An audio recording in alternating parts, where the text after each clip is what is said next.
Welcome to the Atomic Data Tech Talk presented by Atomic Data and TitanHQ. My name is Kyle Johnson. I'm our Vice President of Sales and Marketing at Atomic Data. I know I've met a lot of you, and if I haven't met you, I'm very easy to get a hold of, simply kyle@atomicdata.com, and happy to have any conversations.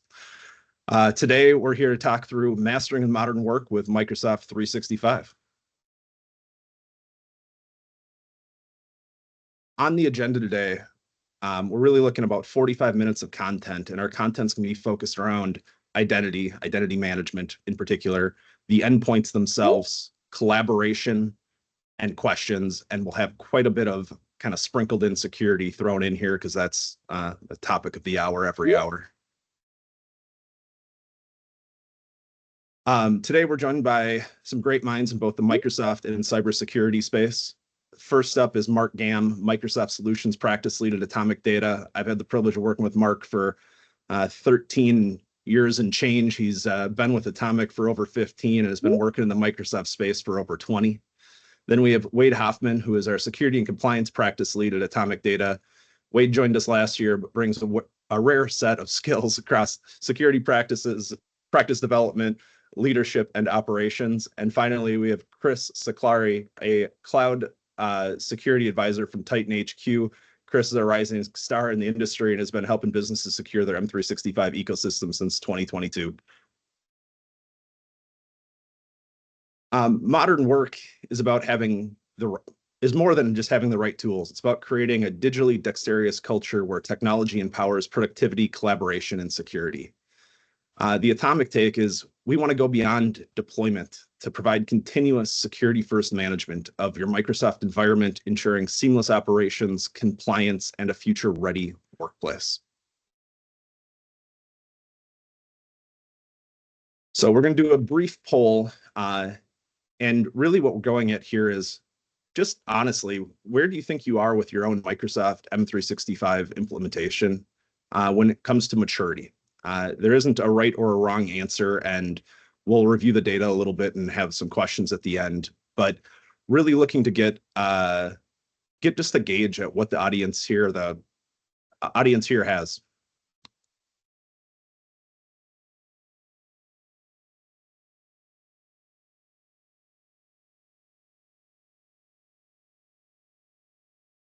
Give that one more second and we'll move on.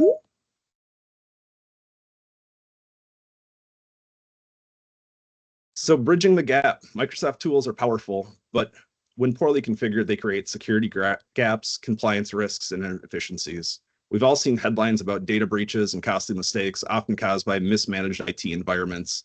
A security-first, well-managed Microsoft ecosystem helps you avoid those risks while enabling productivity and innovation.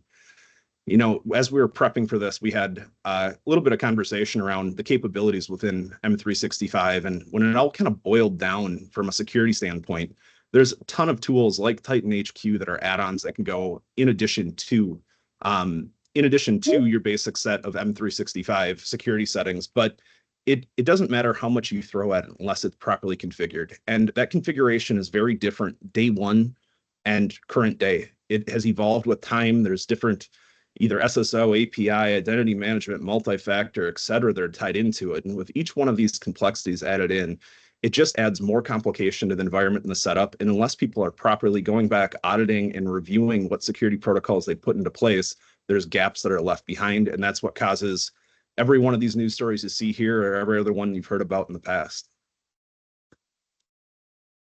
So the three key elements to master here: identity management, endpoint management, and productivity and collaboration. What does a well-managed M365 setup look like? If we can focus on these three things, we can still have that focus on security, but do it in a way that doesn't cause inefficiencies and a lack of collaboration. Each one of these is an independent path that has to happen on its own, and they don't happen overnight. It ends up being a journey. And, you know, to talk about the journey, you know, all of us here have walked into numerous clients or prospect sites, and we have, you know, almost every one of them comes to us and says, oh, you're not going to like what you see. And it could be cardboard in the server room. It could be their configuration settings. And I tell everyone, I've seen better and I've seen worse. At the end of the day, you know, everyone is some way, shape, or form a hybrid. And how they got to be in M365 or whatever identity management suite they happened for a reason. And a lot of the time, it wasn't necessarily even IT that did it. And so as we step back and start looking at it, we're focused around the identity management and really meaning the least privileged access and assuming breach will happen. We're looking at the identity management and how do we protect, manage, and support all of our endpoints and applications.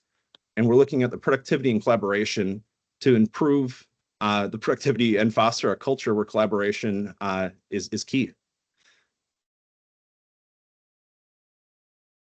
And it brings us to our first topic, and I'll hand it off here to Mark shortly. But, identity management is something very common to all of us that live and breathe IT every day, but it isn't necessarily what people think about when they're in a C-suite or maybe a little bit more foreign to IT. And the reality is when I started in IT, or even 8, 7, 6 years ago, when you saw all the breaches that we had on the last screen, a couple screens ago, that was caused by immature or poor network hygiene or infrastructure hygiene. And by that, I mean, people weren't actively patching their systems. There weren't firmware updates. There weren't security updates. There weren't active vulnerability scannings. And so people broke in through devices because they were vulnerable. In the modern era, in the last 5 years, it's completely flipped. If I was telling you 9 out of 10 came through a device, 9 out of 10 come through humans now. And humans are going to be the weak link in IT forever. And so how do we safeguard ourselves? We'll talk a lot about security by layers, but safeguarding ourselves in a way where we limit the control that users have while still letting them do their job, but give them kind of those guidelines or put some blinders on them that really tell them, this is what you're here to do. This is how you should use your machine for work purposes. And this is really what your identity allows you to access. And with that, I'll throw it over to Mark Gamm. Thanks, Kyle. Kyle was talking a lot about some of the gaps and configuration needed with identity management. I'm curious, how many of you know how your intra-ID tenant was created? Or maybe even by who? I'm sure you're not dissimilar to another client of ours. It was 250-person financial services firm that we were working with. We were looking at their intra configuration and found out that really nobody had touched it since marketing configured a SharePoint Online demo, or for a demo, about 3 years ago. That gave us a great place to start, then trying to figure out how do we help them secure that environment. Before we continue talking about the problems, though, the gains are drastic when it comes to if you configure intra-ID correctly. The gains just in security alone, as you can see here. So where do we get started? A lot of companies don't realize that intra-ID is actually a full-featured identity management platform. That means that you can use it to centrally manage all of your users, all of their passwords, and use role-based access control in the cloud to be able to manage what they have access to. The benefits are it's cloud hosted, it's highly available, and most of you are already paying for it in the subscription that you have with Microsoft 365. One of the great time savers is the ability to use single sign-on for users to be able to get to all of their enterprise applications from the My Apps portal. The My Apps portal, honestly, is one of my favorite tools. It is the place where I go every day to access all of my applications that I have access to from the company. Now that we know a little bit about Intra, Wade, will you tell us a little bit more about how we secure it?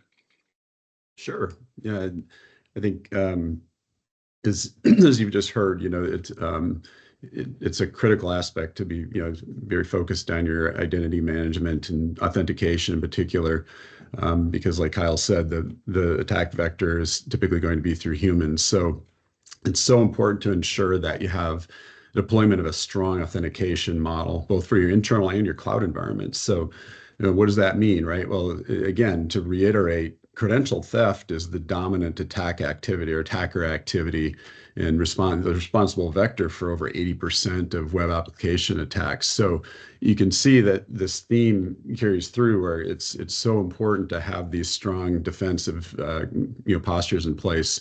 And one of them is, quite frankly, just focusing on managing role-based user identities. You hear the term need to know, also called least privilege principle, and tying that definition of your user community and what they need to have access to do their jobs, tying that into Entra ID, it's part of your M365 environment, is a really effective way to manage that effectively. So implement robust password policies. Again, it's amazing. We see those, top most breached password reports every year, and it's amazing that those still exist. But make sure that your password policies incorporate complexity in terms of, not just characters or numbers, but include special characters, et cetera. Make sure they're long enough in terms of, 12, 14 plus characters long. Things like that will make it more difficult in terms of just, the password itself. But also critically, MFA on top of that will dramatically lower your risk. There's still some risk, but MFA on all the applications and systems that your user community is utilizing is so important, because even then, if those credentials are leaked somehow, having MFA on will dramatically limit the risk. And then as a strategy, again, there's still risk inherently in everything we do, but as a strategy, work towards passwordless models where things like biometrics, like facial scan or facial recognition and fingerprint scanning, and then adaptive policies is another very interesting emerging capability that allows for context. Where is that user logging in from? Is that normal? What time of day? What device are they logging in on? Those kinds of things can be built into this model where even if they have the appropriate credentials, there could be some flags raised, and that can be a very effective and actually is proven to be much more secure. And on top of that, it's great to have all these things in place, but you really have to be monitoring and evaluating on a continual basis what your user community is accessing and who they are. Do they have a need to know, as I mentioned, should they have those credentials?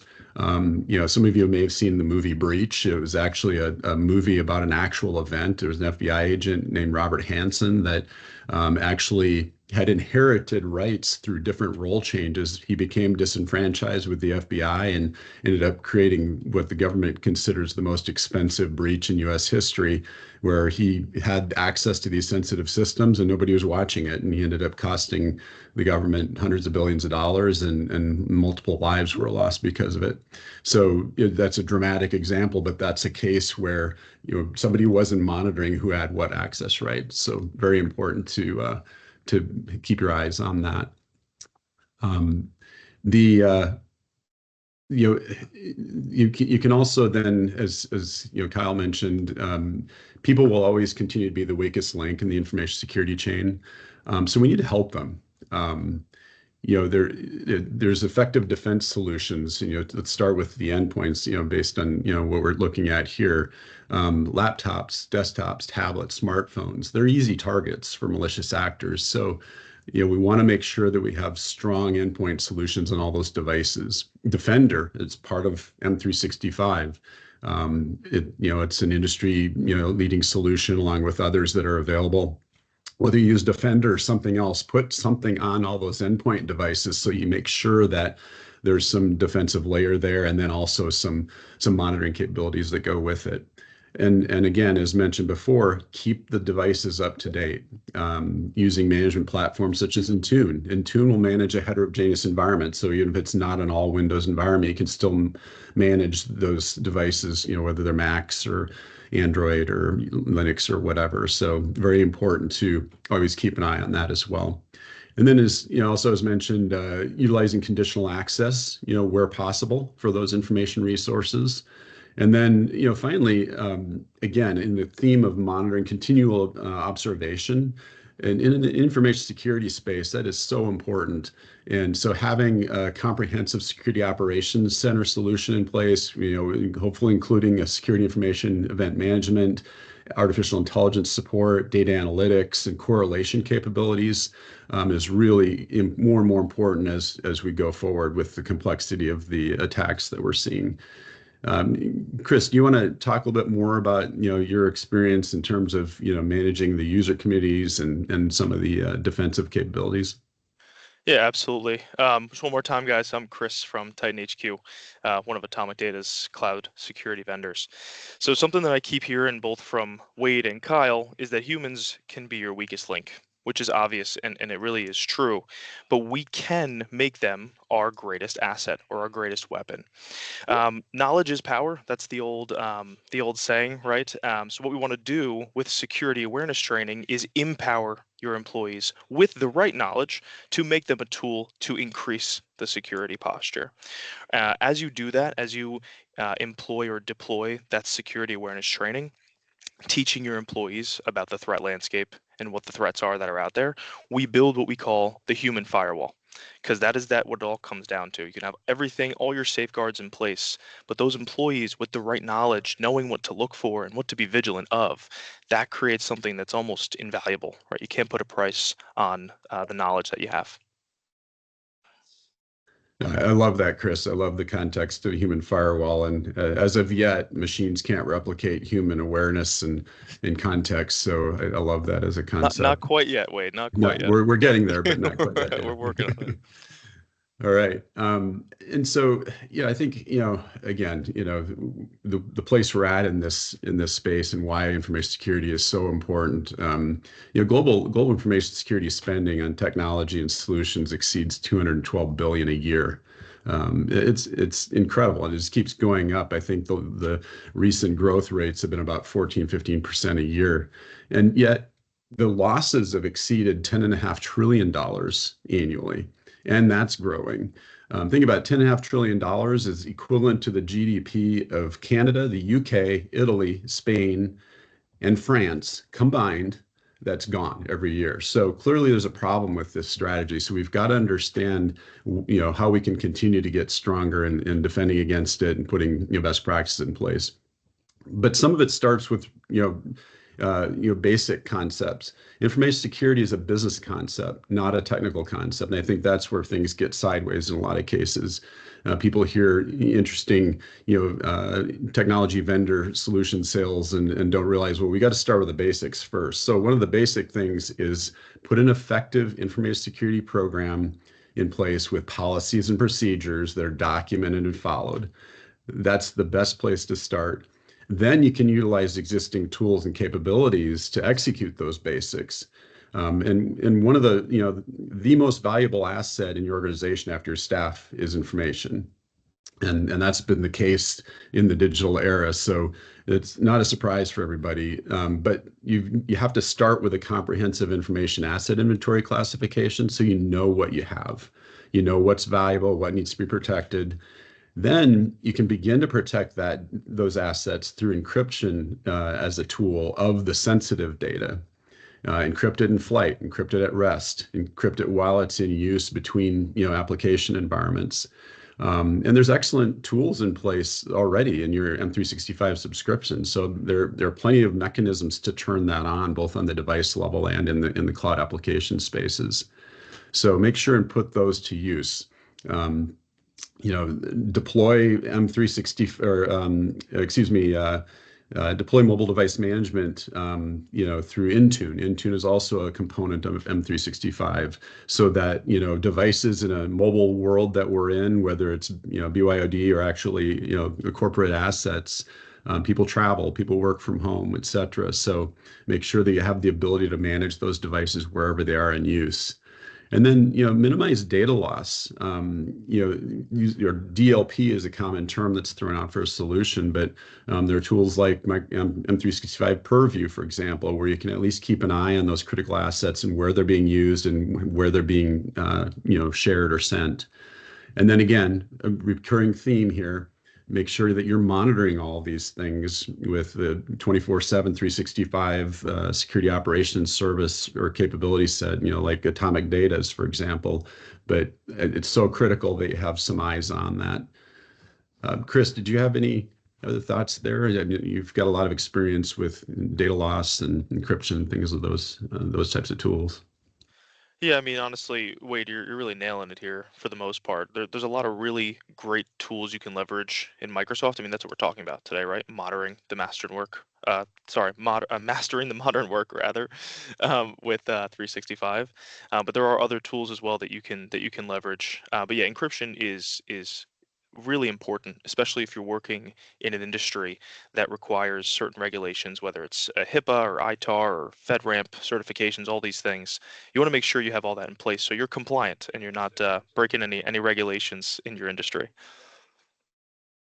Yeah, that's great. I mean, it's just, this whole purview is, it keeps expanding, right? And so it's something to make sure that we're staying on top of.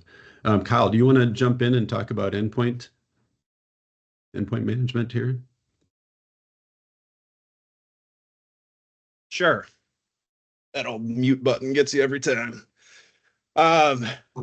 Yeah, so we've talked about identity management, and it is absolutely key that we have good identity management in place. And I think a lot of people in this era are having a hard time separating a user from an endpoint. If we went back in time, you showed up day one, this laptop was assigned to you, it was managed out of an Active Directory server, you logged in with your username and password, and that was how we did work. In the modern era, I'm connecting from a phone, from a laptop, from hopefully not a hotel lobby, but I'm sure it's happened from time to time. And there's a difference between the nuance between an end user and an endpoint. And it leads to a ton of just business dilemmas, business logic. I have had a client that is, a little over 1,000 people that by just auditing their applications and their licensing, we cut $20,000 a month off of their bill. And how do we do that? It's done through global administration and continuous review and improvement. So as we move to the endpoint has changed. It's changed before our eyes in the last 5 years. We've dispersed workforces. The requirements of what we can and can't do with them have evolved, and it's typically pushed from either client-side due diligence or cyber liability or governance or frameworks that are pushing us to get to a certain point. And we can't treat them how we always have. And with all this creates an additional level of time and care that needs to be put into the endpoints themselves. But it does also allow for some reprieve. And Mark will talk a little bit more about how we're leveraging some things like Intune, Autopilot, and again, still some more Entra ID to do that. Thanks, Kyle. I think it's really important when we talk about laptops to understand how much IT time we're putting in deploying those endpoints. So one question for you all to take back is, how long does it take for you to deploy a laptop to an employee? If you're like a manufacturing client of ours, they had about 500 employees. Every time they hired somebody, they spent 8 to 12 hours configuring that device. That was making sure that it was hardened, making sure that it had the proper configuration on it, making sure that the software that every user was going to need was there and that the user could actually log in. So think about the time spent, 500 people at 8 to 10 hours per person every time they had to go through and cycle a laptop or life cycle a laptop. Now, with Intune and Autopilot, there's some real efficiencies to be gained. You can see here, based on some of these numbers, I mean, even things like 25% reduction in time spent in managing software, that's a huge number, without even getting into the 75% gains that we've seen if you're using Windows Autopilot and Intune to configure that device. Now, I would say we've actually seen more, but before we get into that, the question is always, where do we get started and why? So one of the features I really want to talk about here is that out-of-the-box experience. That manufacturing firm, we were able to go from the manual configuration of the laptop to IT ordering the laptop from Dell shipping it to either the end user if they were remote, or shipping it to the place of business. They would hand it to the user would actually unbox it themselves, and then log into the device. Once they logged in, Autopilot would enroll the machine in Intune. From there, policies would start to flow down to the machine. It would start to get configured with things like BitLocker to make sure that hard drive is encrypted and all of their other security hardening policies. But then also the software that they needed to get started and do their job would start to get installed. Within an hour or two, the user was all ready to go.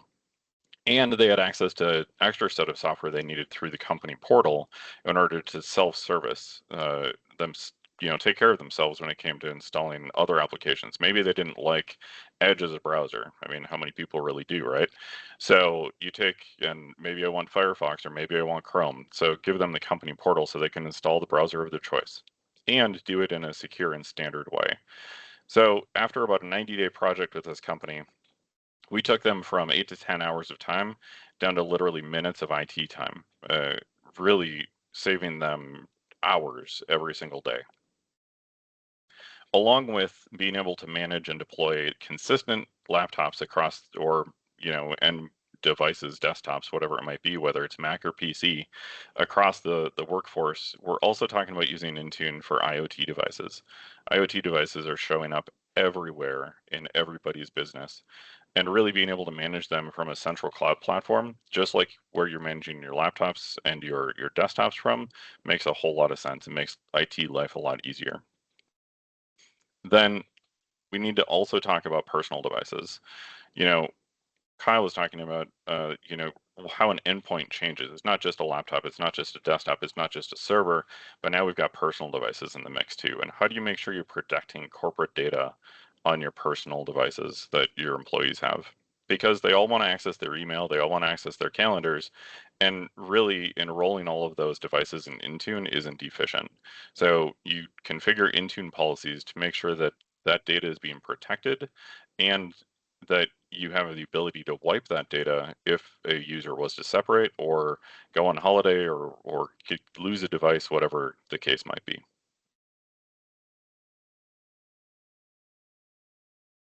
So now we've talked about how to configure Intune to get some real efficiencies.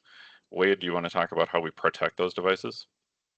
Yeah, and you kind of called out some of this, the importance not only in efficiency and quality and everything in terms of being able to effectively manage these devices, but from a security standpoint, some studies have shown that over 50% of devices accessing corporate information assets are unmanaged. That's a staggering number, right? But the more staggering number actually is that 90% of successful malware attacks are on unmanaged devices. So there's clearly an opportunity for improvement there, right?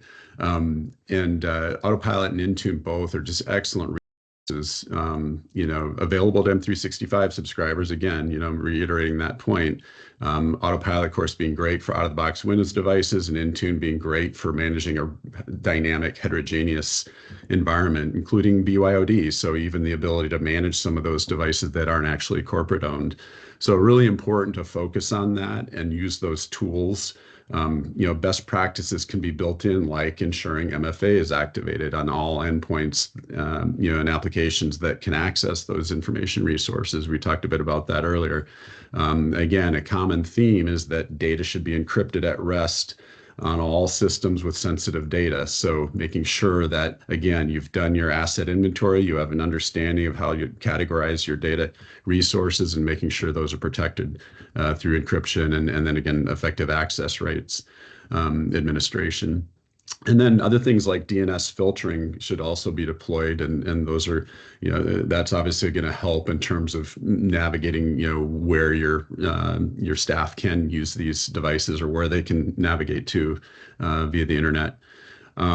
But again, back to critical that the administrative access rights are limited on those endpoints, and a lot of places don't limit that. So in terms of having admin access on those remote devices, it should be significantly curtailed. Chris, I know you've had a lot of experience too with solutions around things like DNS filtering, web filtering, and then also encryption. How do you see those best deployed in the environments you've been involved with? Yeah, it's a good question. So for anyone in the room who doesn't know what DNS filtering is, in short, it's really filtering where users can go on the internet. The way that we see it here at Titan, there are three main threat vectors. I know we're talking about a lot of them, but it really comes down to the web, the email, and then of course the human layer that we've talked about a lot. With taking things a step further in a security standard like a DNS filter, you can make sure that employees aren't going to places that they shouldn't be on the vast internet, and make sure they're not going to websites that are compromised, malicious, or just otherwise nasty in general. Protects against zero-day attacks, things that just came out. It does take it a step further. We do see a lot of attacks come through people navigating to those bad sites, and they just don't know. It's not their fault. Again, the internet is a vast place, so having that safeguard in place, making standards or security policies where people can only go to certain types of websites or websites in general on work devices really mitigates that risk factor. Yeah, great points. Yeah, I think just having that observation, awareness of who's using what tools and where is so critical. Kyle, do you want to talk about productivity and collaboration next? Yeah, absolutely. So I prepared something for this, but I'm just going to wing it. If it tells you anything here, there's quite a few people that helped build this document here. We are in 4 separate identity management systems. We span from France to Connecticut to New York to Minneapolis to Alexandria, Minnesota. And it was done leveraging the tools that we have, provided by M365. And I think the era that we email an attachment back and forth is on its way. I mean, I don't think it's on its way out the door. It's dead. But people are still clinging to what they know how to do in the past. And so what we found is we've given a whole plethora of new tools to end users, and people are just, human nature. They're going to use them to the way they find out. You've got a tech savvy person who spins it a little bit and figures out how to create teams that are applicable to them. You've got maybe a user that's not quite as tech savvy that's still stuck on, hopefully not a flash drive, giving files back and forth, and everything in between. So we need to collectively kind of think of how we want this workflow to go for the end users to just ensure we're leveraging the tools we have and pay for, but also retain productivity and efficiency.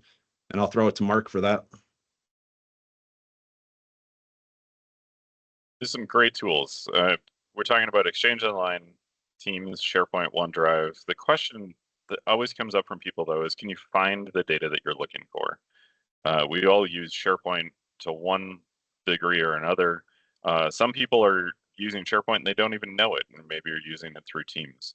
But can you actually find what you're looking for is one of the questions I hear a lot. One of the impacts of Copilot is to be able to accelerate not only onboarding, but the ability to see and find and surface some of that data. We're going to come back to that in a little bit, though, because I really want to talk about where do we get started on the journey with collaboration and productivity. And I think really it's planning. I've been a SharePoint consultant for years. I've been using it since its early days. And ultimately with Teams and SharePoint, it really comes down to just planning, making sure you plan that deployment, making sure you understand the audience that you're creating the teams for, what channels they're going to be using inside, who has the ability to create teams. And the same is true with SharePoint.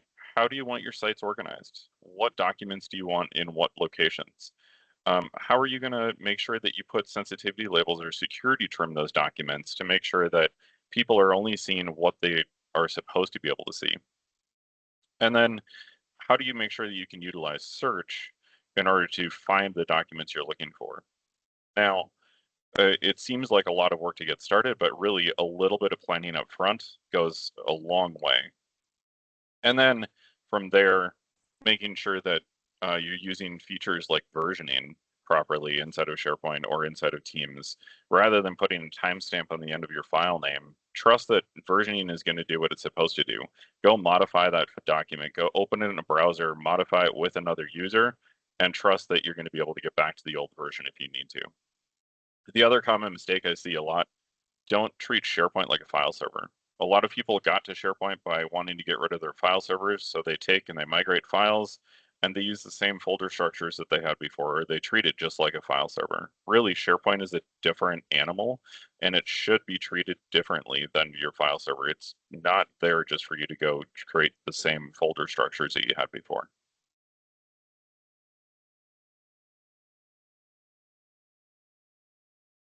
And then really there's Teams, right? Or a new way to connect. How do we get users to collaborate together? Not only with chat, not only with video conferencing, but now we're talking about being able to connect and have meeting transcription done, being able to have voice calls. Really, this app that now brings calendaring and SharePoint documents and voice calls and collaboration all together inside of one application, whether it's on a phone, whether it's on a Mac, a PC, it's on a tablet. Really, the ability to connect people and for them to collaborate wherever they are is the power of Teams.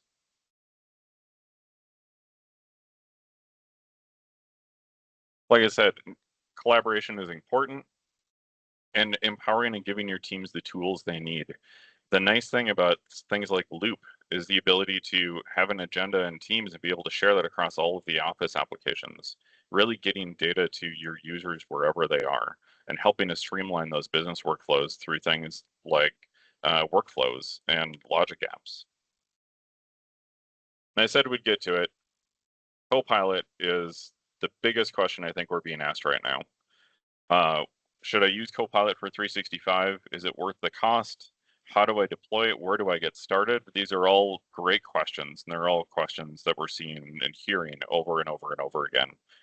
I think really, if Copilot, if you're going to use it, you're going to get started. It really comes down, like I said, to planning, making sure that security trimming is in place, making sure permissions are the right where you want them, and making sure sensitivity labels are set up. From there, though, Copilot is great at being able to help you surface that data that we said was really hard to find in SharePoint sometimes. Search is great, but Copilot really gives you a new way to search and really gives you the ability to surface that data in a much more robust and efficient manner. One of my favorite features in Copilot is to be able to just turn on transcription in a meeting, have it summarize the meeting and give me action items. I've been using this for internally here for about, I don't know, 2 months. And it's been a great time-saving feature to be able to make sure I don't miss something in the meeting.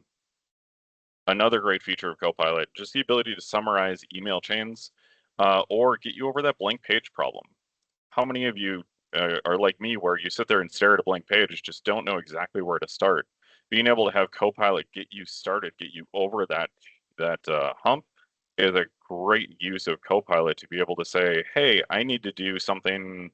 I need to create a meeting agenda for this type of meeting and have it give you a sample that you can then edit. It's a lot more better use of your time than sitting there and staring at a blank page.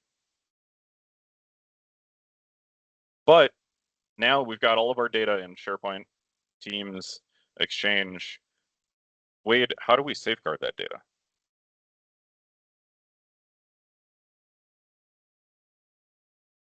Sorry about that. Yeah, certainly the collaboration. I know it got me. The collaboration aspect certainly creates a little bit more of a challenge in terms of managing who sees the data, who has access, what type of access, that sort of thing.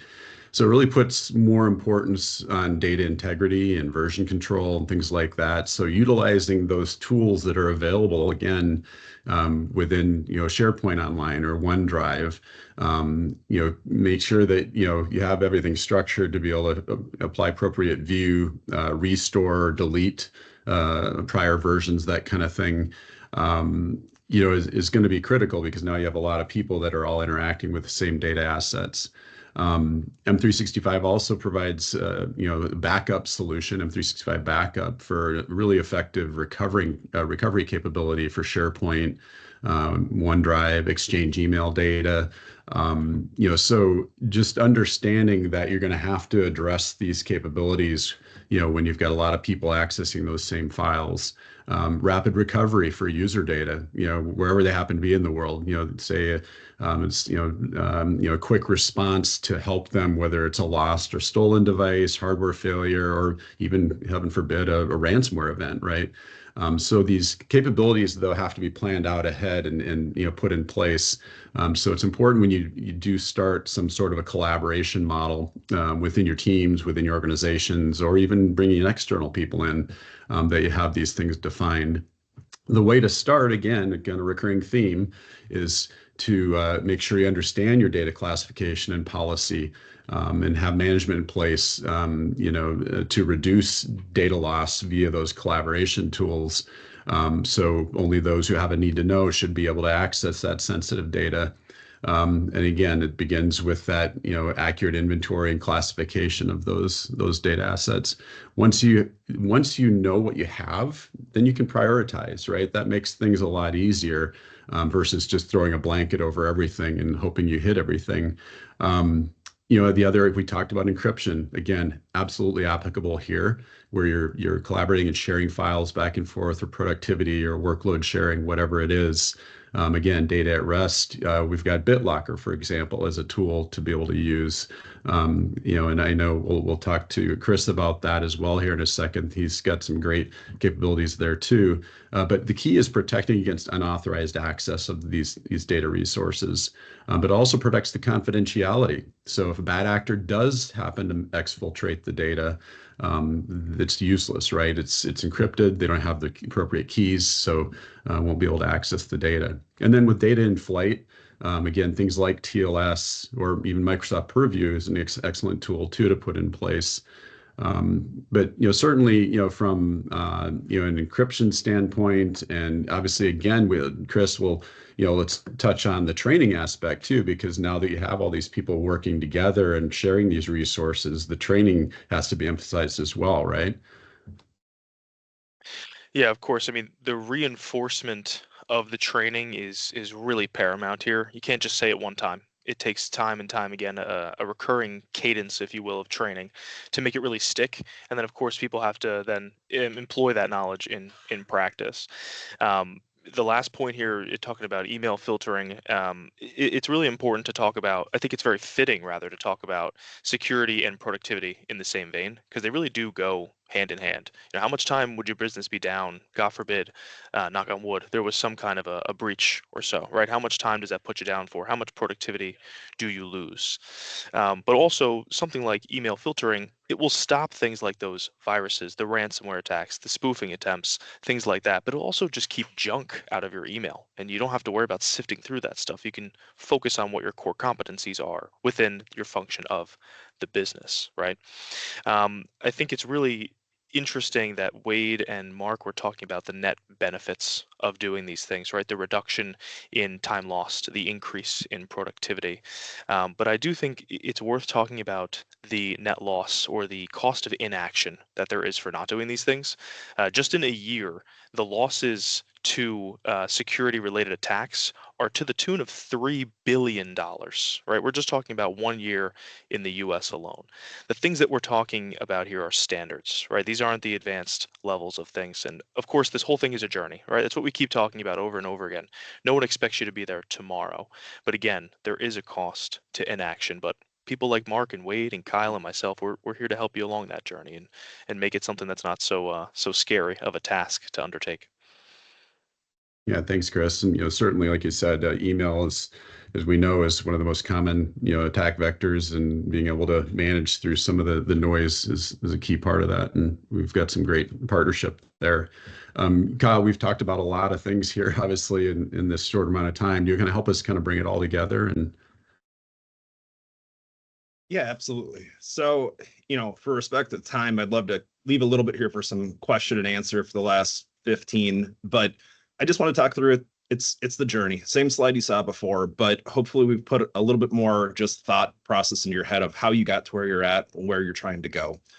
The poll came back, as you kind of expected. There's the most people are kind of in the middle, a couple people on the unsure side, a couple of people on the innovative side, and that's okay. We want to continue the conversation, keep pushing the envelope to adding one component at a time and bringing the security maturity or the utilization of M365 up in a way that is benefiting your business. And that's kind of the intention of it here. So I'm going to move on to my last slide and then we'll hit Q&A. And I have a questionnaire that we're going to send out to anyone in attendance here. And it really is just some thought-provoking questions, or at least the answer should be thought-provoking. And it could lead down a different level of engagement or questioning that comes from it. And happy to hop on a call, happy to set up a meeting with Mark, Wade, Chris, myself, your account manager, or our sales team if anyone has any questions on anything specific there. And by all means, if there's any other questions, keep throwing them in the Q&A and the chat, and I'm going to just start running through them. Jim, right away, should we replace CrowdStrike with Defender? Maybe. That's just truthful answer.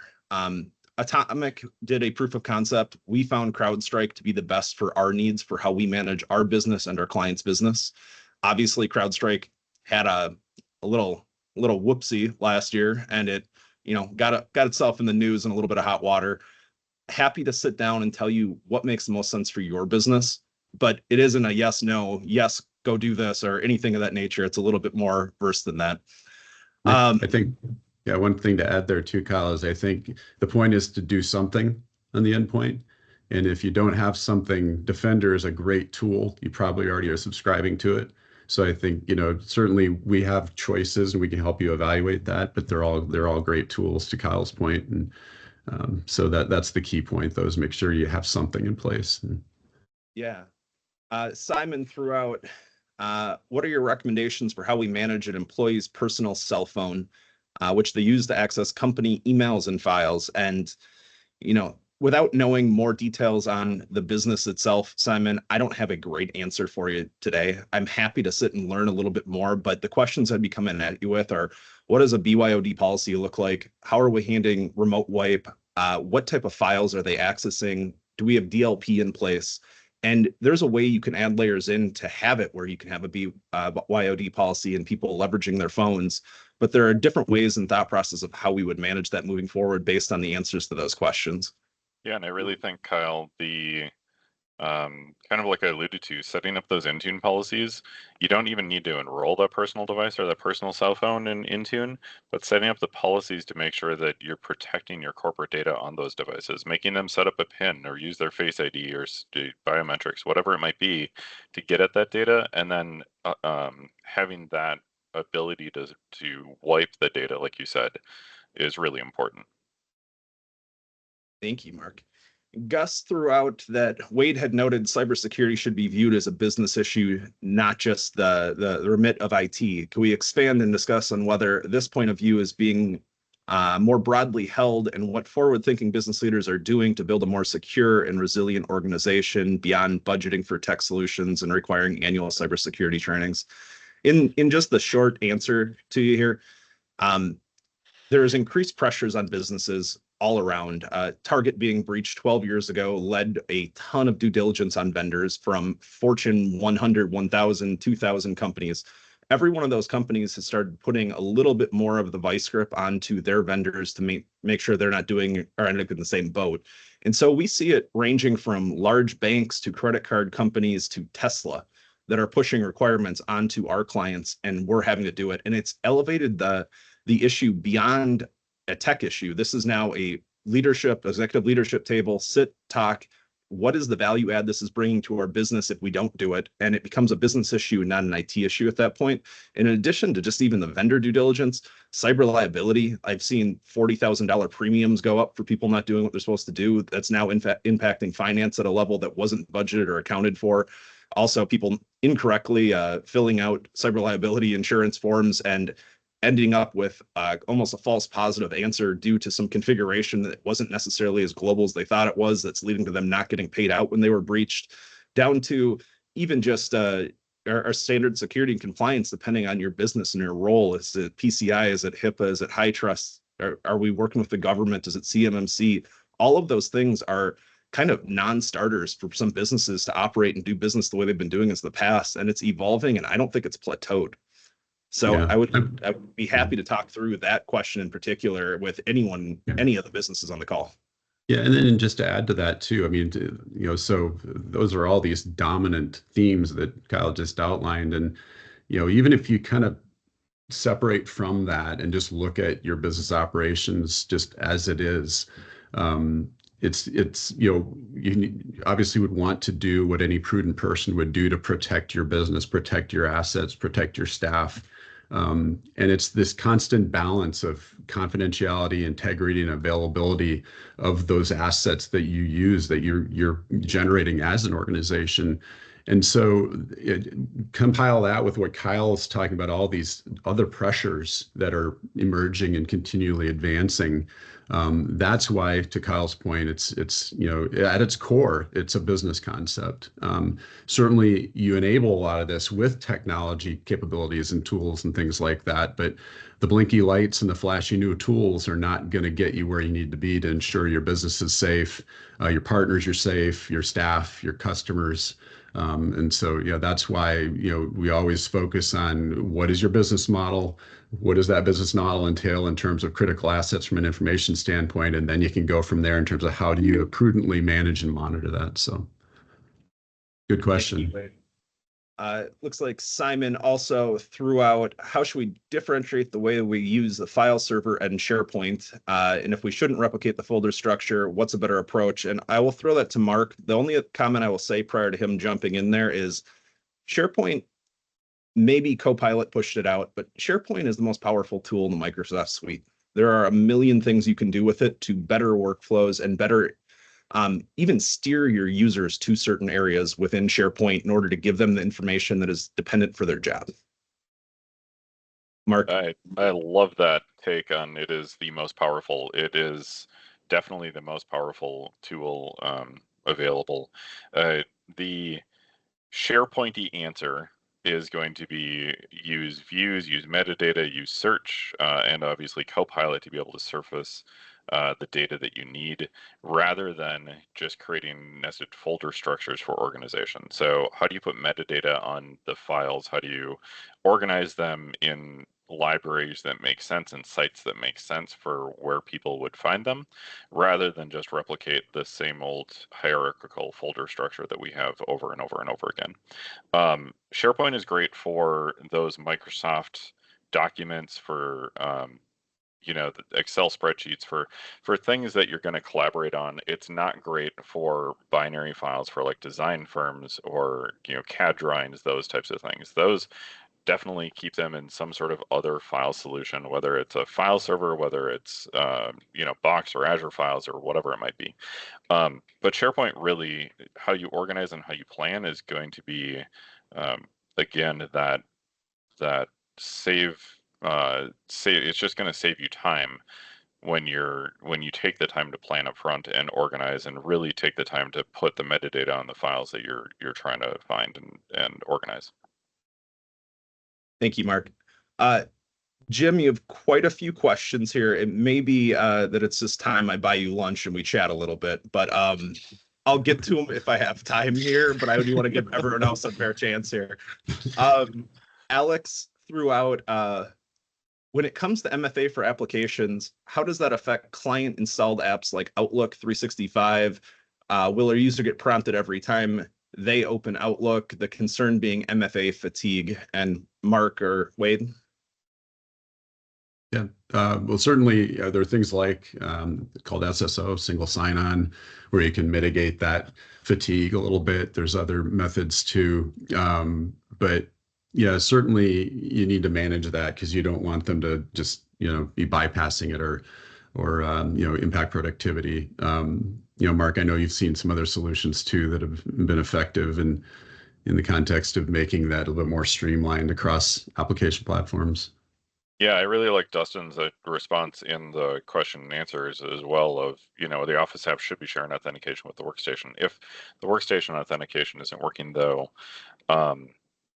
then like you said, trying to figure out how to use SSO or biometrics or something to help with making sure, or even going passwordless where possible, and trying to eliminate some of the MFA fatigue, just so people aren't just always hitting go.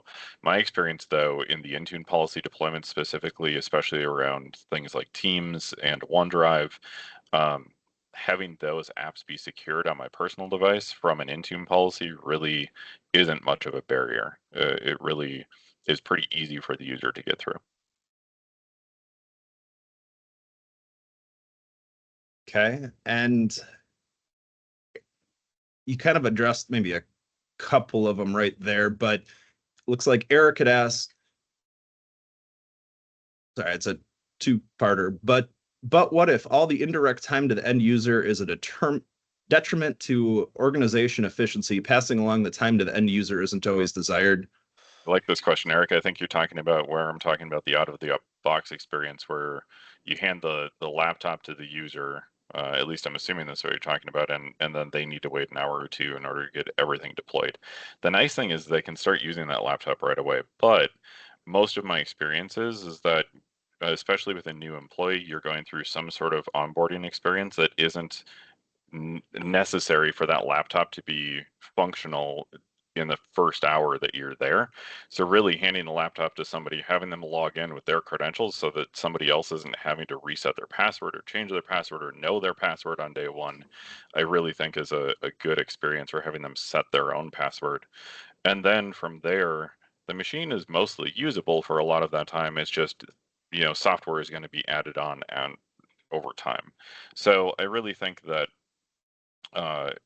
yes, you may not want to always push that depending on how frequently you're cycling laptops. There's obviously got to be a business conversation and a way the business needs, but I really do think that for the most part, the time savings is worthwhile. Thanks, Mark.